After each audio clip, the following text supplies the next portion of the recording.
Na verdade, o primeiro problema que eu queria colocar, primeiro parabenizar a mídia, extremamente importante, criativa, alegre, mas eu queria também levantar exatamente essa questão que foi levantada aqui, o problema da luta. Primeiro, a constatação que nas exposições foram feitas aqui, de uma destruição violentíssima do bioma cerrado. Quer dizer, hoje, concretamente, há uma constatação de que a destruição do cerrado se dá num ritmo mais avançado que a destruição da floresta amazônica. Então, e há, digamos, uma justificativa para isso, entre aspas, e que nós fizemos agora um seminário sobre o Código Florestal, e eu vou falar daqui a pouco, porque tem a ver com o que foi dito aqui, e nesse seminário o ministro da Agricultura dizia claramente, olha, hoje em dia não dá mais para destruir a Amazônia. Mas defendia, já que não vai destruir a Amazônia, vamos destruir isso no Cerrado. Então eu acho que nós temos que levantar, digamos, um movimento no sentido da aprovação da PEC, é uma emenda constitucional que assegura ao Cerrado a condição de patrimônio nacional.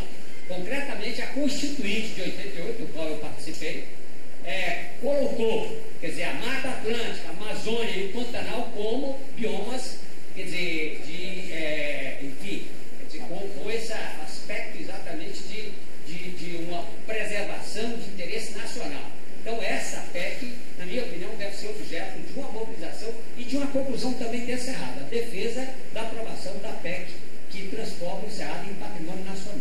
Primeiro. Segundo, quanto à questão do Código Florestal, nós, a Secretaria do Meio Ambiente da Fundação Maurício Grabois, fez um seminário no Congresso Nacional.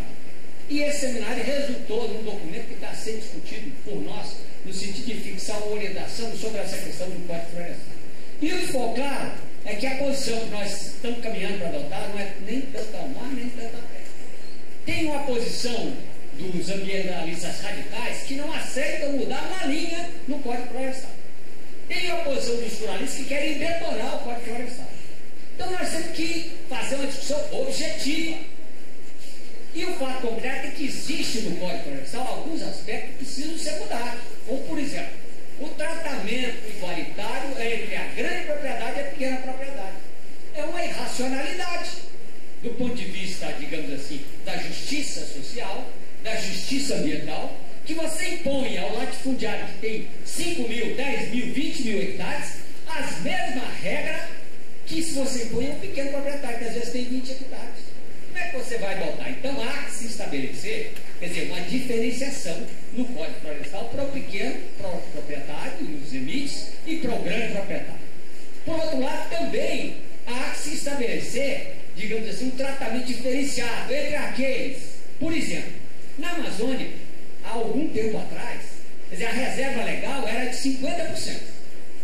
Por outro lado, havia o INCRA na Amazônia, que ia em cima do proprietário que não desmatava, porque considerava a área, quer dizer, como sendo improdutiva, e a área improdutiva não cumpre a sua função social, não cumprindo, era objeto de desapropriação. Então o cara ficava entre uma pressão de um lado e a pressão do outro lado. Então você não pode agora, quer dizer, digamos assim, tomar uma medida contra esse proprietário, quer dizer, que fez esses matos no momento em que aquilo era legal.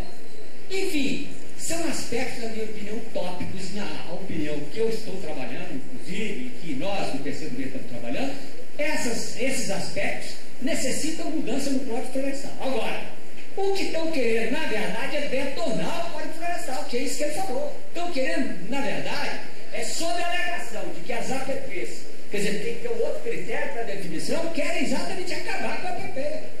Sob a alegação de que a reserva legal tem que ser feita, quer dizer, de forma contínua, quer dizer, e no bioma, e não na propriedade, o que eles querem?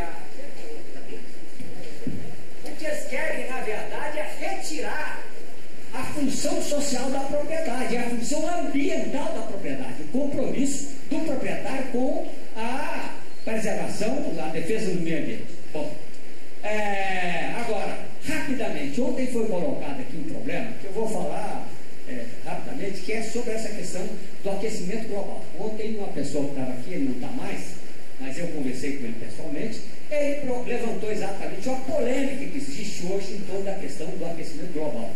Tem os chamados céticos que questionam as conclusões do IPCC, que que é o órgão das Nações Unidas, que exatamente estudando e uma série de questões que eu não vou colocar, chegou à conclusão de que o aquecimento global decorre da ação humana, particularmente a partir da Revolução Industrial de 1750, que houve uma emissão exagerada de gás carbônico, de outro, metano também, etc., ozônio, mas principalmente o gás carbônico.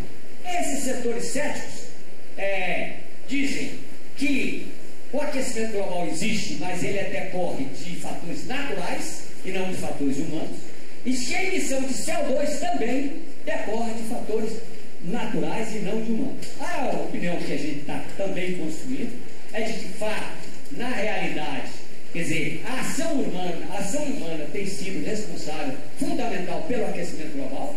Às vezes, esses defensores do aquecimento global chegam a exagerar no sentido, no fundo, de restringir o desenvolvimento dos países em desenvolvimento, mas hoje há, digamos assim, uma grande quantidade de cientistas, inclusive os cientistas brasileiros, que defendem a ideia de que está havendo um aquecimento global.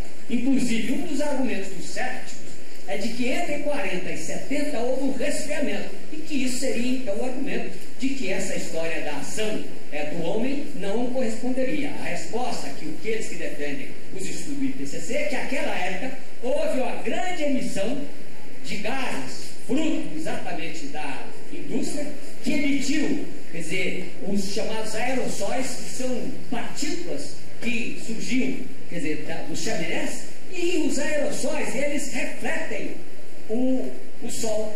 Então, ao refletir o Sol, não deixava chegar até a Terra o volume de calor, e isso então resfriou a Terra. A partir do momento que a nível internacional se colocou como obrigação os filtros nas indústrias, então esse problema deixou de existir e houve novamente o aquecimento. De qualquer maneira, essa